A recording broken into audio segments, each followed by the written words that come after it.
안녕하십니까. YTN 라디오 황보선의 출발 새 아침 황보선입니다. 2주 미뤄진 올해 수능 오늘 실시되는데 이 시험을 치르는 고3 학생들은 이래저래 비운의 고3으로 불립니다.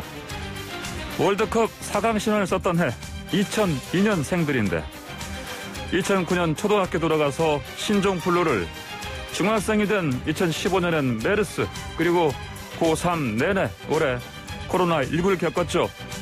비운도 역대급이라 할 만합니다.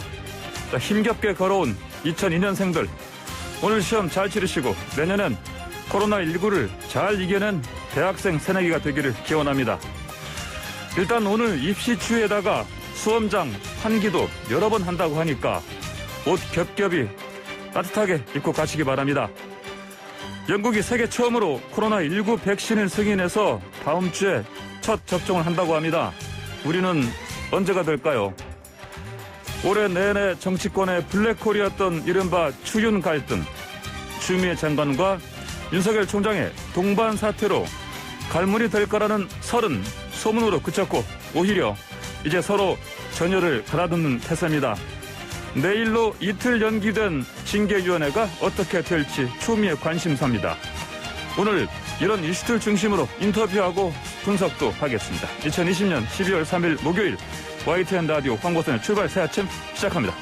오전 8시 40분이죠. 전국의 86개 시험지구에서 총 49만 3,433명의 수험생이 응시하는 2021학년도 대학 수학능력시험이 시행됩니다. 그동안 교육부는 수능 시절을 일반, 격리, 확진 수험생으로 분리하고 시험장별 철저한 방역 조치를 하겠다, 이렇게 공언해왔죠.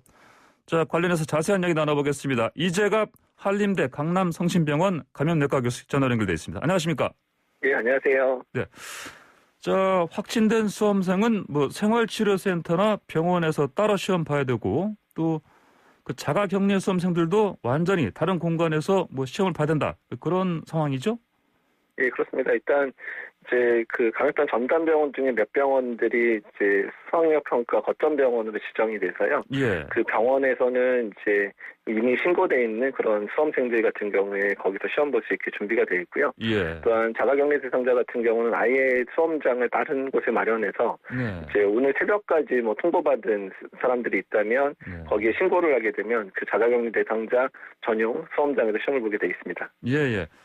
자, 말씀하신 것처럼 만약에 오늘 새벽까지 확진이 된다 해도 수능은 볼 수 있다, 이런 것이죠?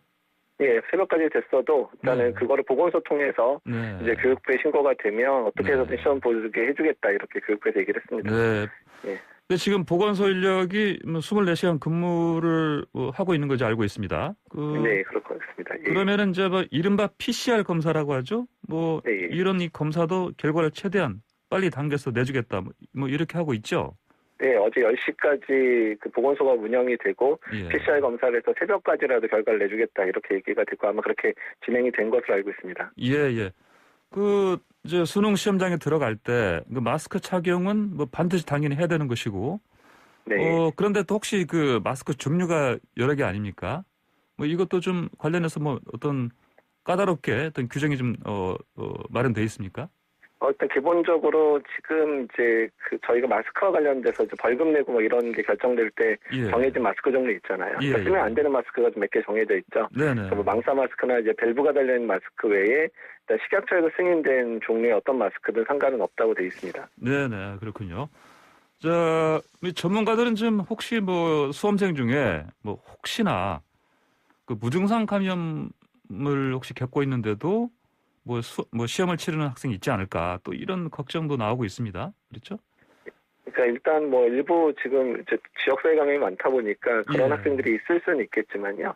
일단은 기본적으로 마스크 착용을 잘 한 상태에서 시험을 보게 되니까 그 부분은 마스크 착용도 잘 해주셔야 되고요. 다만 식사 시간대에 마스크를 좀 벗는 상황들이 발생을 하니까 식사할 때도 되도록 이제 음식을 먹을 때는 잠깐 내리고 먹고, 또 그러지 않을 때는 이제 마스크를 쓰고 있고, 이제 이런 식으로 해주셔야 되지 않을까, 이렇게 생각을 하고 있습니다. 예, 이 바이러스가 이른바 침방울 비말로 전파가 된다고 하는데, 그 요즘 보면은 음식점들 같은 거 통해서 또 많이 지금 전파가 되고 있지 않습니까? 근데 그래서 이제 그게 보통 보면은 이제 음식점에서 서로 이제 먹지만 않고 대화를 나누다 보니까 또 이게 비말이 또 전파될 가능성이 높아지고 그러는데 뭐 오늘 뭐 시험 보는 학생들은 뭐 서로 이야기할 뭐 그럴 리 없으니까 그런 가능성은 좀 적겠습니다. 그렇죠? 네, 그렇습니다. 일단 말을 많이 하면 할수록 술방울이 많이 나오게 되니까요. 일단 학생들끼리 뭐 그렇게 말을 많이 할 상황들은 아니니까 음식만 조용히 먹는다면 또 비말이 이렇게 많이 날릴 만한 상황은 아닐 것 같고요.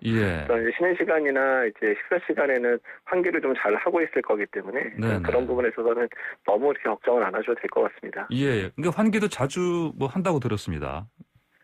환기도 일단은 그 시험 간 중간에 쉬는 시간대는 대부분 창문을 열어놓고 환기를 하게 될 것 같고요. 식사 시간에도 이제 앞뒤로 아마 환기를 하게 되는 것으로 알고 있습니다.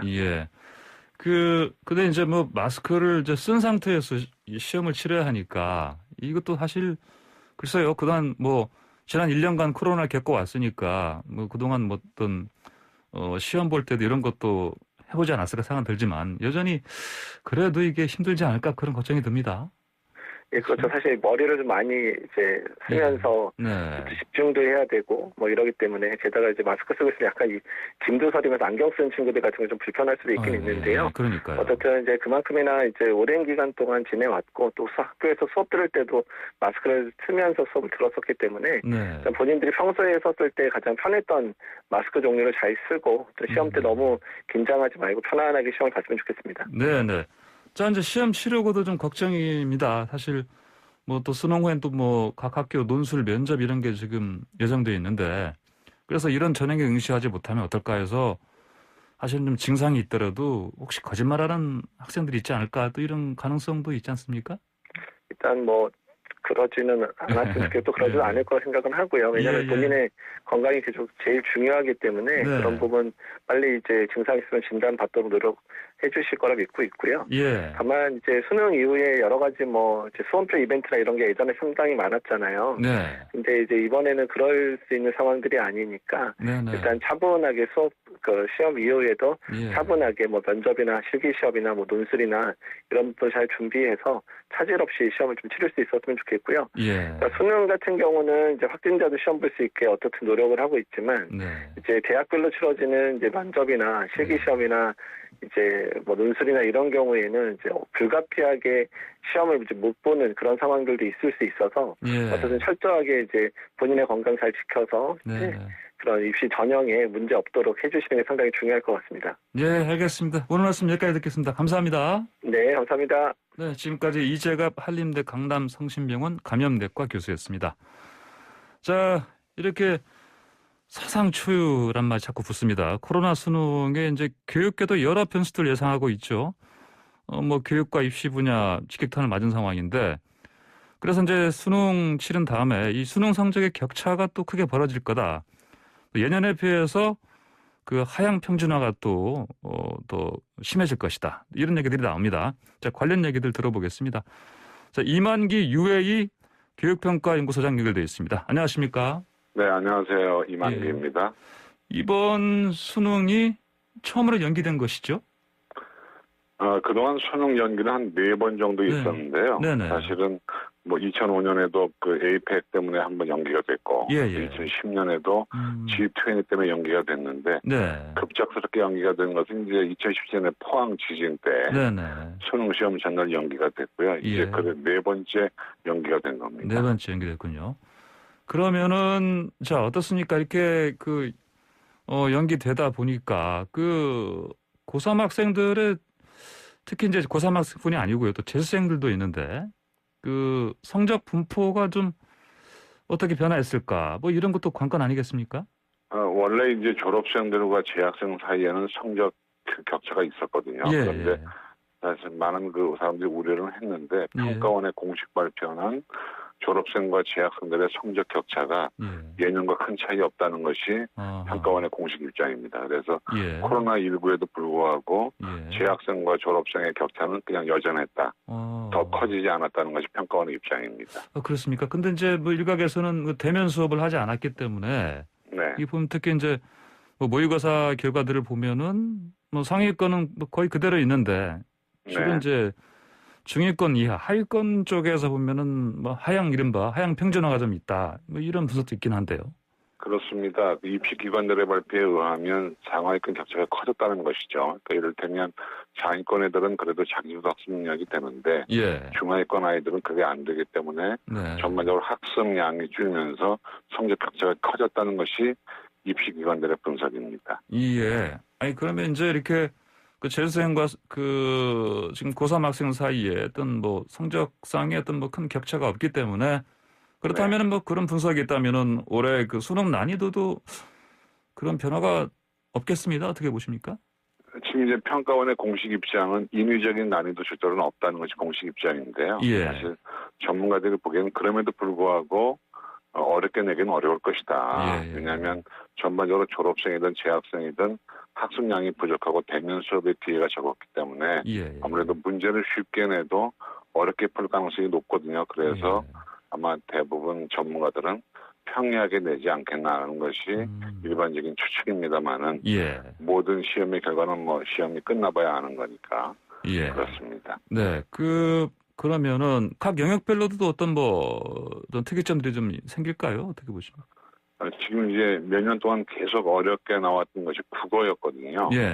이제 국어 특히 이제 독서 지문, 비문학 지문이 어려웠기 때문에 올해 과연 어떻게 나올지 궁금하고요. 그다음에 또 수학이나 수학의 가나형은 뭐 여전히 뭐 아무리 쉬워도 어려운 거니까 논외로 친다고 하더라도 영어의 1등급 비율이 얼마나 될 것인지 보통 이제 한 지난해는 7% 정도가 나왔었는데 지난번 모의평가는 5% 정도가 나왔거든요. 그래서 모의평가보다 쉬울 건지 어려울 건지 그런가 하면 과학이나 사회 혹은 국어 지문에서 이 코로나와 연관해서 어떻게 예시 문제가 나올 건지, 코로나를 다룰 건지 말 건지, 전염병 문제가 나올 건지 말 건지에 대해서 지금 관심이 없습니다.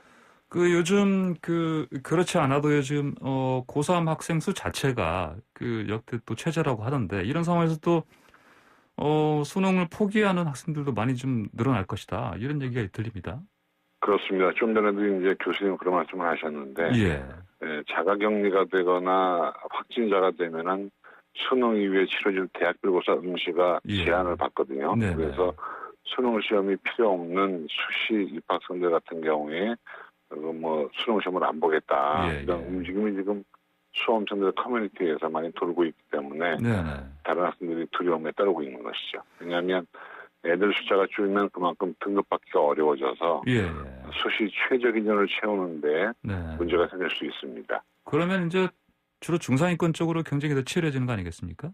그렇습니다. 왜냐하면 등급을 잘 못 받게 되니까 수시에서 못 가게 되면 이제 정시로 몰리게 되니까요. 그래서 아무래도 하위권보다는 중상위권에서 경쟁이 치열해지는 일이 벌어질 수 있습니다. 이렇게 이제 수능을 포기하는 학생들이 늘어난 그 이유가 좀 명확한데 그렇다면 이제 각 대학들에서도 좀 오늘 수능을 치르는 것처럼 그와 같이 이렇게 좀 나눠가지고 이렇게 뭐 시험을 치를 수 있는 그런 방향으로 좀 이 교육계 쪽에서 어떤 의견을 내는 건 없습니까?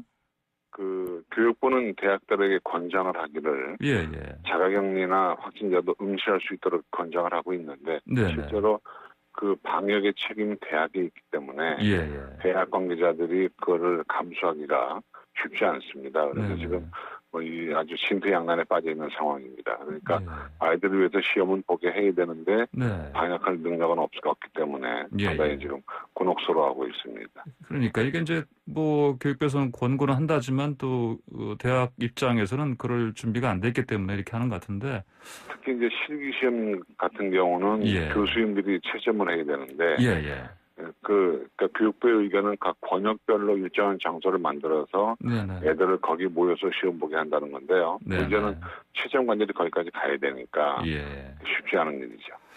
또 상당수 대학들이 뭐 비대면으로도 또 이렇게 뭐 이제 논술 면접 같은 거 하겠다 이런 계획을 세워놓고 있습니다. 논술은 이제 대면으로 시험 볼 수밖에 없고요. 면접 시험이 이제 비대면으로 뭐 화상이나 아니면 녹화 방식으로 이루어지긴 하는데 사실 그거는 뭐 그런 대로 친다고 쳐도 적성고사나 논술고사 혹은 실기시험은 어차피 사람이 가야 되는 거기 때문에 대학들이 굉장히 난감해하고 있습니다. 알겠습니다. 오늘 말씀 여기까지 듣겠습니다. 감사합니다. 네, 고맙습니다. 네, 지금까지 이만기 UA 교육평가 연구소장이었습니다. 네, YTN 라디오 황보선의 출발새 아침 2부 시작했습니다. 자, 2부에서는 김기현 국민의힘 의원과 인터뷰할 건데요. 자, 방송 들으시면서 의견 주실 분들은 우물정 0945번 50원 유료 문자로 보내주시기 바랍니다. 유튜브에서 YTN 라디오 검색하시면 보이는 라디오로도 함께 하실 수 있습니다. 자, 야당이 반대하는 가운데 대북 전단 살포 금지법이 어제 더불어민주당 단독으로 처리됐습니다. 그리고 고기영 전 법무차관의 사퇴로 공석이 된 자리가 빈 법무부 차관에 이용구 변호사를 내정했는데, 자, 내일 윤석열 검찰총장의 징계 수위를 결정하는 징계위원회가 열 예정입니다. 자, 김기현 국민의힘 의원과 전화로 연결해서 관련 얘기 나눠보겠습니다. 안녕하십니까? 네, 김기현입니다. 네. 저 어제 이거 이른바 삐라 그 금지법이라고 하죠. 삐라 방지법. 이게 이제 어제 그 민주당이 단독으로 의결을 했습니다. 이게 대북 전단을 살포하는 걸 금지하는 거 아니겠습니까? 예, 그 전단만 금지하는 게 아니고요. 대북 그 전단 살포하는 건 말할 것도 없고, 네. 한국의 드라마나 한국의 음악이나 한국의 정보들이 들어있는 USB 보내는 것도 금지되고, 달러 같은 돈을 보내는 것도 금지되어 있고요. 예. 대북 확성기 방송하는 것도 모두 금지하고, 만약 위반하면 3년 이하의 징역에 처한다고 하는 엄중한 제조치를 가하는 내용을 포함시켜놨는데요. 이 조항을 포함시킨 법이 남북관계 발전법입니다. 그래서 참 황당하다고 생각해요. 남북관계의 발전을 위해서 넣었다는 조항이 남북관계를 후퇴시키고 있다, 그런 생각을 하죠. 왜냐하면 남북관계의 발전이라고 하는 것은 결국은 북한의 인권의 회복하는 것도 매우 중요한 목적 중에 하나죠. 북한의 주민들도 대북 국민이고 그분들도 사람인데 그 인간다운 삶을 살 수 있는 권리가 있는 것인데, 그것을 보장하기 위해서 적어도 대한민국에서 그것을 앞장서서 외치지 않는다면 누가 그걸 외쳐주겠느냐, 그런 차원에서 남북관계의 발전이라고 하는 것은 결국 북한의 인권 보장이 전제된 하에서 이루어지는 것인데, 그 법에 북한의 인권에 대해서 오히려 그가 지원하지 말라, 북한의 인권 참상에 대해서 알리지 말라라고 이야기한다면 이건 남북관계 후퇴법이다라는 생각을 하는 거죠. 저희들은 접경 지역에서 여러 가지 위협 사안들이 그동안 좀 몇 차례 있었던 것은 맞습니다. 그런데 그렇다고 해서 이걸 전면적으로 금지한다 그러면 이것은 헌법 위반이라고 보는 거죠. 이게 제 얘기가 아니고 2015년대 대한민국 국가인권위원회가 있습니다. 그 전원위원회에서 이런 사안에 대해서 결정을 했는데, 외부의 세력이 우리 대한민국 국민의 정당한 행동에 대해서 총격을 가하겠다 이렇게 나오면 대한민국 정부가 해야 될 일은 그런 북한의 행위를 억제하거나 응징하기 위한 조치를 취해서 국민을 보호해야 되는 것이지, 우리나라 정부가 스스로 대한민국 국민의 적법한 권리 행사를 막는 것은 북한의 협박을 수용하는 결과다. 주권국가로서 있을 수 없는 일이다. 오히려 북한의 범죄 행위를 더 고무시키고 향후 대한민국의 생명과 안전에 더 큰 위해를 가져올 수 있다, 이렇게 판단한 것이 국가인권위원회의 정식 판단인데 전원위원회 결정이고요. 그러니까 예를 들면 이런 거죠. 광화문 광장에 나가서 어떤 분이 폭력배 때문에 도저히 못 살겠다, 폭력배들이 계속 난동을 부리니까 좀 치안 질서를 잡아달라, 인권이 침해되고 있다, 이렇게 확성기를 통해서 전단지를 뿌리고 있으니 그때 폭력배들이 막 흉기를 들고 와서 난장판을 부렸단 말이죠. 그러면 대한민국 정부가 해야 될 일은 폭력배들을 소탕해야 되는 것이지, 거꾸로 이렇게 난동을 자꾸 부리니까 당신 삐라 뿌리지 말고 방송하지 마라, 광화문에 나와서 집회하지 마라, 이렇게 얘기한다면 그건 정부가 아니죠. 그러니 이게 완전히 거꾸로 가고 있는 것이다. 폭력배에 대해서 조치를 하는 것이 대한민국 정부가 해야 될 일이지, 폭력이 생길 수 있으니까 당신 절대로 나와서 전단지 뿌리지 마라, 당신 자유권을 침해하겠다, 표현의 자유를 침해하겠다, 스톱, 이렇게 한다면 그게 왜 정부가 존재하느냐는 거죠. 김 의원님, 근데 이제 아까 주민들 접경 지역의 불안 말씀하셨는데, 근데 주민들 편에서는 또 이거 전단 더 이상 뿌리면 안 된다, 이렇게 주장하는 분들도 많이 있습니다. 그렇더라도. 그 이제 말씀을 드리면 이런 거죠. 대한민국 정부가 북한의 그동안의 도발에 대해서 제대로 대응을 못했다. 가령 연평도의 포격을 했을 때도 제대로 대응을 못했고, 심지어 이번에 남북 공동 연락 사무소를 폭파시키고 우리 서해에서 우리 공무원이 총살을 당하고 시신이 소각까지 당해도 제대로 대응을 못하고 진상조사도 못하고 손해배상 청구도 못하고 있다. 예. 이렇게 만만하게 보이니까 북한에서 아까 인권위원회도 그랬던 거 아닙니까? 북한에게 만만하게 보여서 오히려 더 범죄행위를 고무시키고 부추기는 결과를 낳았다. 이런 얘기인데 예. 이게 이런 문제를 결국은 정부가 제대로 대응을 못한 거죠. 강경하게 대할 때는 강경하게 대응해야 되는 거죠. 다만 지금 현실적으로 생기고 있는 피해 문제가 있으니 예. 그렇다고 해서 우리가 적경지역 그 주민들의 그런 불안을 해소해야 될 책임이 없는 것은 아니지 않겠냐는 차원에서 예.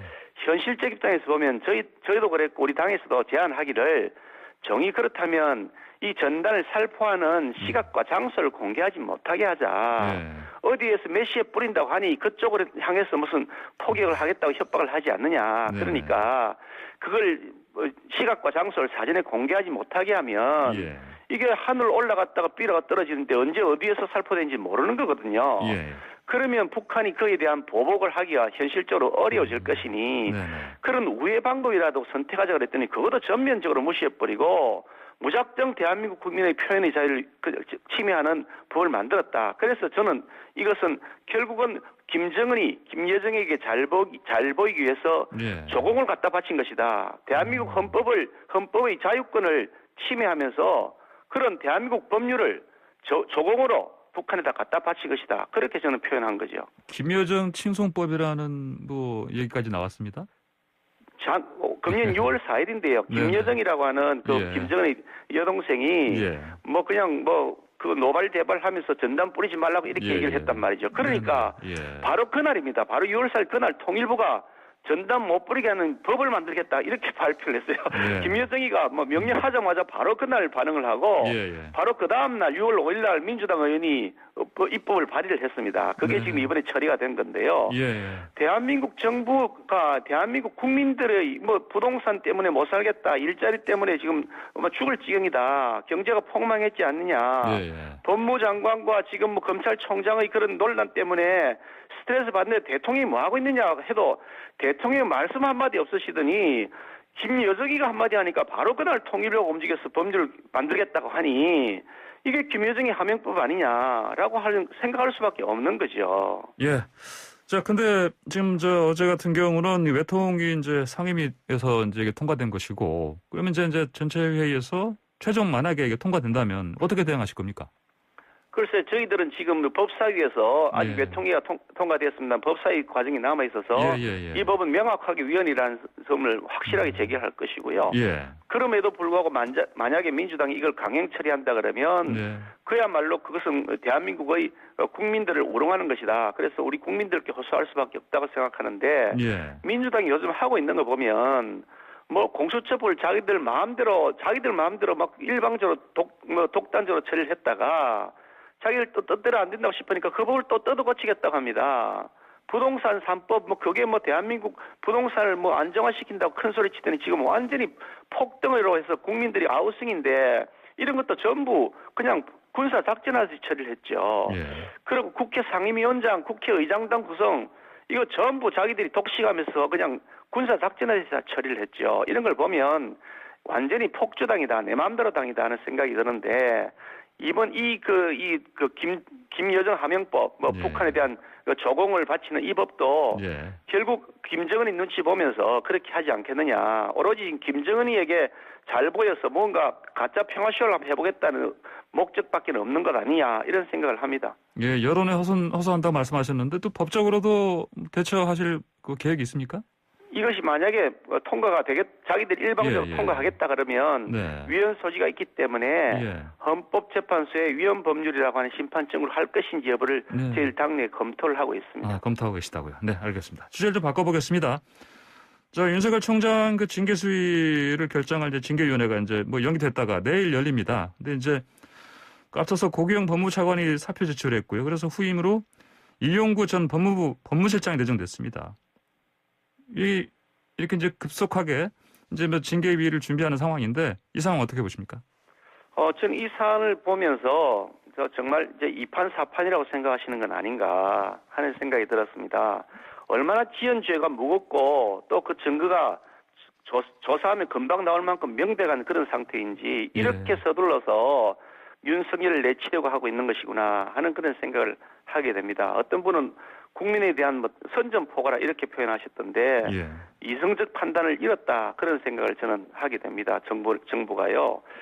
특히 이용구 법무실장 전 예. 법무실장 하던 분이 예. 차관으로 했는데 네네. 이분은 뭐 출신 자체가 우리법 연구회라고 지금 알려져 있고 예. 뭐 추미애 사단 아니겠습니까? 추미애 장관 밑에서 법무실장 됐고 예. 또 뭐 인사청문회 추미애 인사청문회 준비단장까지 했다고 하니 예. 그야말로 추미애 사단이라고 하는데 보여지는데 완전히 뭐 대법원도 우리법 연구회, 헌법재판소도 우리법 연구회, 법무부도 우리법 연구회, 검찰도 거의 대부분 지금 윤석열 총장을 제외하고는 전부 그 추미애 사단 이렇게 완전히 획일화되어서 예. 독단으로 흐를 수밖에 없는 역대 최악의 모델을 만들고 있다는 생각을 하는데 예. 특히 제가 오늘 여러 가지 뉴스들을 보면서 황당했던 것이 이영구 차관 내정자 이분이 예.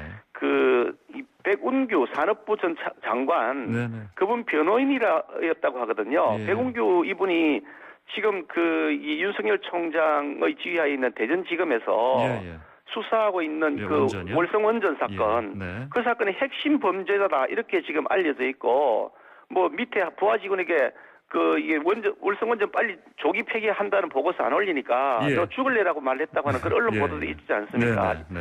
그 핵심 주모자로 보이는 사람의 변호인을 그 사건 수사를 담당하는 검찰에 대한 감독을 하는 차관으로 만들어놨으니 예.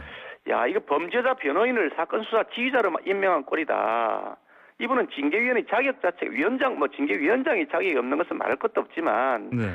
징계위원회 자격조차 없는 거죠. 왜냐하면 윤석열 총장에 대해서 지금 징계하겠다는 것이 각종 이 권력형 수사에 대해서 권력형 비리 수사에 대해서 이 정권이 지금 굉장히 화가 났다. 왜 수사하느냐. 살아있는 권력이 수사하지 말라라고 하는 메시지라고 일반적으로 알려져 있는데 예. 그 수사하는 사람의 변호를 했던 사람 수사당하는 사람의 변호를 했던 사람 그 사람을 거기에다 징계위원회에 앉힌다 그러면 이거는 말이 안 되는 거죠. 그렇다면 김기현 의원께서는 새로운 징계위원이 될 이용구 전 법무실장 내정된 것을 봐서는 내일 징계위원회 어떤 내용도 어느 정도 결정이 된 거나 마찬가지다 이렇게 보시는 겁니까? 예, 사실 지금 문제가 사실은 이게 법도 참 웃기게 되어 있는데요. 징계 청구자가 추미애 장관입니다. 예. 그런데 징계위원을 위촉하는 것도 추미애 장관입니다. 그러니까 검사가 기소를 해놔놓고 그 사건을 재판할 판사를 검사가 임명하는 꼴이죠. 웃기게 짝이 없는 겁니다. 지금 이렇게 해가지고 네. 지금 징계위원을 구성하겠다는 건데 이게 눈 가리고 아웅 아니겠습니까? 그렇게 하라고 하니 바로 직전 법무차관은 그렇게는 난 못하겠다라고 사표를 냈다는 것인데 네. 현재 이렇게 할 것이 아니라 지금 아마 제가 알기로는 내년 초부터 이 징계위원회 구성을 검찰총장에 대해 징계위원회 구성을 이렇게 못하게 변호사 협회든지 교수협회든지 이런 데서 촉탁을 하도록 되어 있다고 하는데 예. 그런 방식으로 객관적인 위원회를 구성해서 징계위원을 촉탁하든지 해야 되는 거지. 예. 아니 기소를 해놓은 검사가 그 사건 재판을 판사를 결정을 해서 임명을 하겠다 하니 네. 그 결과에 뻔한 거 아니겠습니까? 네, 징계위원회 어떤 구성 방식을 완전히 바꿔야 된다 이런 말씀이십니다. 지금 같은 상황에서 당장 얼마인지 지금 법무부 장관이 마음만 먹으면 할 수 있습니다. 예. 자기가 권한을 내놓고 변호사 협회에다가 그걸 추천을 해라. 예. 교수 협회에다 추천을 해라. 그리고 로스쿨 협회에다 추천을 해라. 네네. 이렇게 추천을 받은 다음에 그분을 자기가 위촉을 하면 되는 거죠. 그런데 예. 그렇지 않고 자기 마음에 쏙 드는 사람을 하겠다 그러니 아니 검사가 판사를 임명하는 꼴이죠. 예. 알겠습니다. 오늘 말씀 여기까지 듣겠습니다. 감사합니다. 감사합니다. 네, 지금까지 김기현 국민의힘 의원이었습니다. 네, 황보선의 출발사 아침 2분 마치고 잠시 뒤 여론 분석해보는 코너로 돌아오겠습니다.